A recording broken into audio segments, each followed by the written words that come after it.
नमस्कार, मेरा नाम मोनिका है और आज मैं आपसे मौलिक अधिकार के विषय में चर्चा करना चाहती हूँ। मौलिक अधिकार वे अधिकार हैं जो लोगों के जीवन के लिए अति आवश्यक हैं। इनका पालन करके हम अच्छे नागरिक बन सकते हैं। हमें मुख्यतः 6 प्रकार के मौलिक अधिकार प्राप्त हैं। भारत का प्रत्येक नागरिक कानून की नज़र में समान है। किसी भी व्यक्ति को धर्म, जाति और लिंग के आधार पर किसी भी प्रकार का भेदभाव नहीं किया जा सकता। सभी को नौकरियों में समान अवसर प्रदान किए गए हैं। दूसरा अधिकार है स्वतंत्रता का अधिकार। भारत में प्रत्येक व्यक्ति, चाहे वह किसी भी गांव, शहर और राज्य का निवासी हो, उसे अपनी बात कहने व भाषण देने की स्वतंत्रता है। वह पूरे देश में बिना किसी रोक टोक के साथ घूम सकता है। तीसरा अधिकार है शोषण के विरुद्ध अधिकार।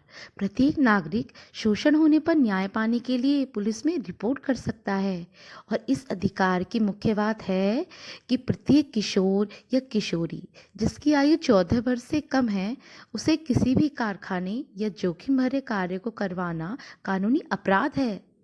और हमारा चौथा अधिकार है धार्मिक स्वतंत्रता का अधिकार। इस मौलिक अधिकार के अंतर्गत भारत का प्रत्येक नागरिक अपनी इच्छा के अनुसार अपने धर्म का पालन करने के लिए पूर्ण रूप से स्वतंत्र है। और जानते हैं, हमारा पांचवा अधिकार है संस्कृति और शिक्षा संबंधी अधिकार। भारत में प्रत्येक नागरिक को अपनी भाषा एवं संस्कृति को सुरक्षित रखने का मूल अधिकार है। किसी भी विद्यालय, शिक्षण संस्थान में वह व्यक्ति अपनी जाति, धर्म और भाषा के आधार पर शिक्षा प्राप्त करने से नहीं रोका जा सकता।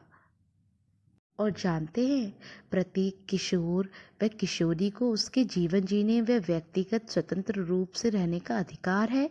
इसी अधिकार में अनुच्छेद 21 का जोड़ा गया है, जिसके अनुसार संपूर्ण भारत में सभी बच्चों को शिक्षा प्राप्त करने का मौलिक अधिकार प्राप्त है।